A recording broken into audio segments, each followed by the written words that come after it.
Hey guys, I'm John Setzler and welcome back to Atlanta Grill Company. This week's video we're going to do something a little different. In the northern hemisphere, it's winter time, it's cold weather and for a lot of people, and it's a good opportunity to do some cold smoking of cheese. And this is not the easiest thing in the world to do, and I'm going to show you a couple of gadgets that are available at Atlanta Grill Company that really help with the cold smoking process. When you're cold smoking meats, the temperature is not that critical. You know, you can keep it 120 degrees or less if you want to. But when you're cold smoking cheese, you need to keep the temperatures down even cooler than that, because you want to keep the cheese from sweating. And cheese can start to sweat at 70 to 75 degrees Fahrenheit, depending on your humidity. So you want to try to keep the temperature below that. And I'm going to show you some tools and some techniques you can use to do that. So let's get started.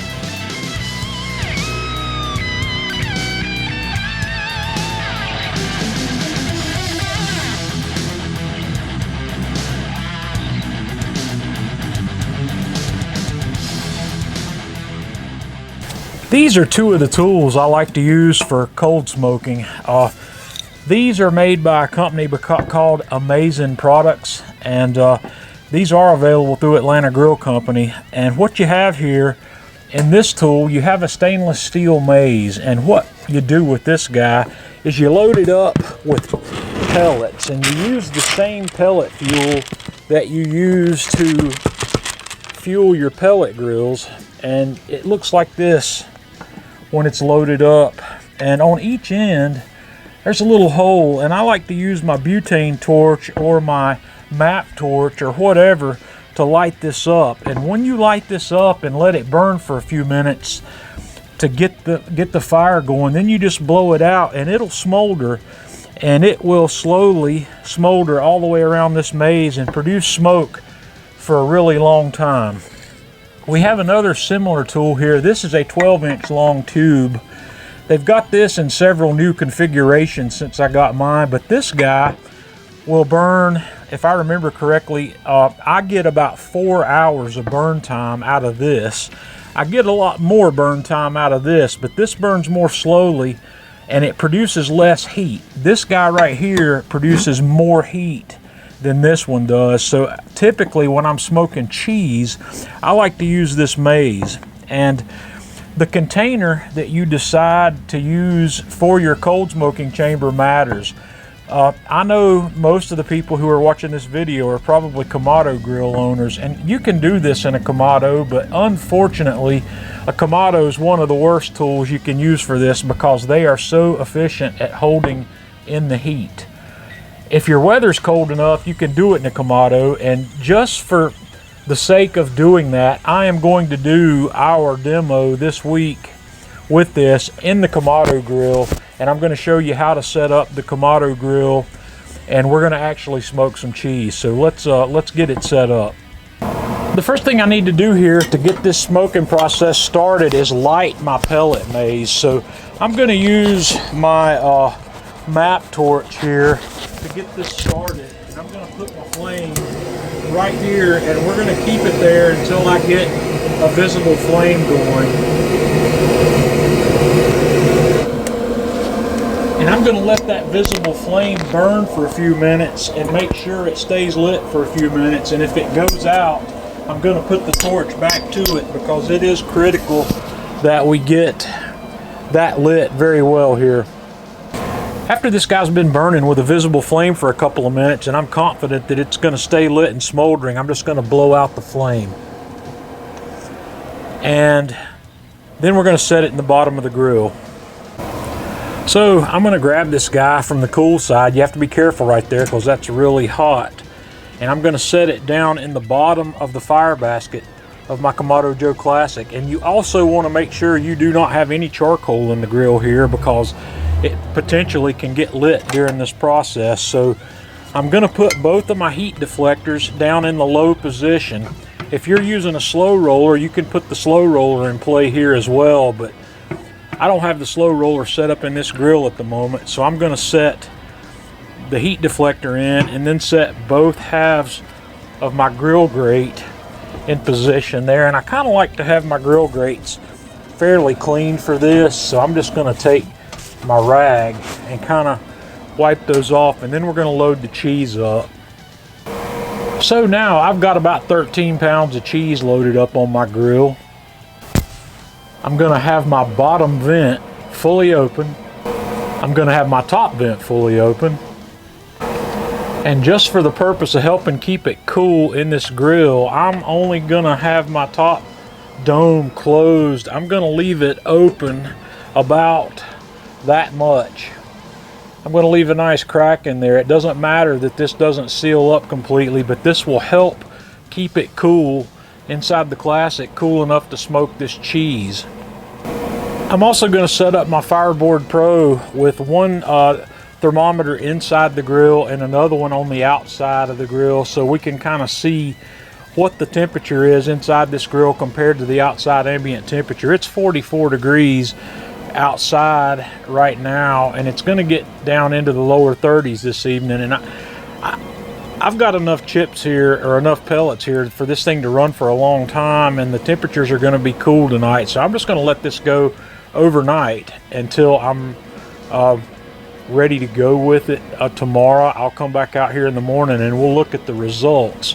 I will also check on my pellet smoker maze again in about an hour to make sure I'm still getting good smoke and still that I've got it lit. That thing can be a little picky to keep it lit, so you want to check on it and make sure it's going. Once you get it lit, if it goes for 30 minutes to an hour, you typically don't have to worry about it. It will burn the entire maze. So we'll be back when this is done. Okay guys, here we are almost 12 hours after I started this, and this smoke just stopped. I got about 11 and a half hours worth of smoke out of that pellet maze, and I want you to have a look at this cheese. It's taken on a good bit of color from the smoke here. This is a block of Gouda that we started with. This is some extra sharp cheddar. This is a block of Swiss, and this stuff back here is some of this coastal English cheddar that I get from Costco. And if you'll have a look, I'm sorry the light out here is not awesome this morning. There's no sweating or no liquid of any kind on this cheese, and that's what you want optimally. You don't want to let your grill get hot enough to where that cheese sweats.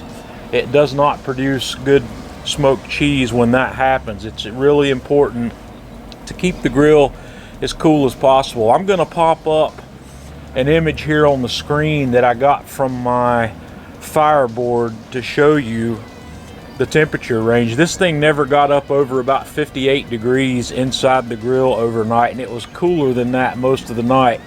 I've got a graph here that shows the inside temperature of the grill and the ambient outdoor temperature overnight. So as much information as I can give you here that'll be useful to you, you need to practice this on the smoke times and the amount of smoke you put to your cheese, and figure out where your sweet spot is and what you like.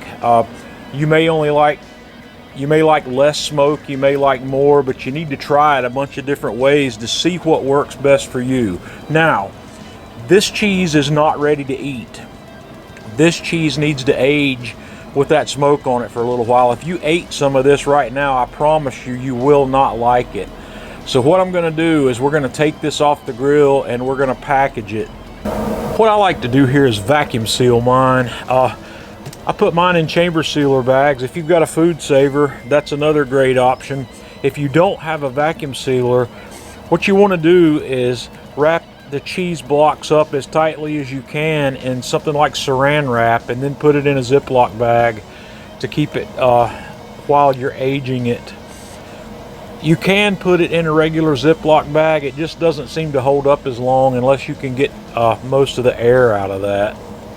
This cheese will keep for a very long time packaged like this. I have smoked cheese and kept it for as long as a year in the refrigerator, and it stays good. I've not had any problems with longevity on this. Usually it's gone well before it would ever go bad. I like to age mine for a bare minimum of 2 weeks before I open it up. But I encourage you, if it's the first time you've done this, try some after 2 days, try some after 7 days, try it after a week and after 2 weeks, and watch how the flavor develops on this as you go. And finally, I just wanted to show you what the maize looks like. This is all I've got left, and there is some ash. There's actually a couple of pellets here that didn't burn out at the very end of that maize. So all you have to do when you're done with this is just dump that ash out. And you can clean these things periodically. I haven't cleaned this one in quite a long time, but I just take a stiff brush usually, or you can soak this in hot water with OxyClean, and any residue that's built up in there will come right out. So that's my rundown on how I cold smoke cheese. Once again, the Kamado is not the best tool in the shed for doing this. If you've got another grill that's not as insulated as a Kamado, it would be better, like even a gas grill or something with thin metal, a Weber kettle maybe. The Kettle Joe would be a good option as well. So give it a try. If you're in a warmer climate, you can also put an ice pan above your cold smoker to help keep the smoke cool as it comes in. But like I said, optimally you want to keep that cheese below 60 degrees Fahrenheit, 70 max. But like I said, if it starts to sweat, your results are going to suffer a little bit. So guys, give this a try. Let me know what you think. If you have any questions, comments, leave them here on the video, and I'll try to answer everything I can for you. Until next time, this is John Setzler with Atlanta Grill Company.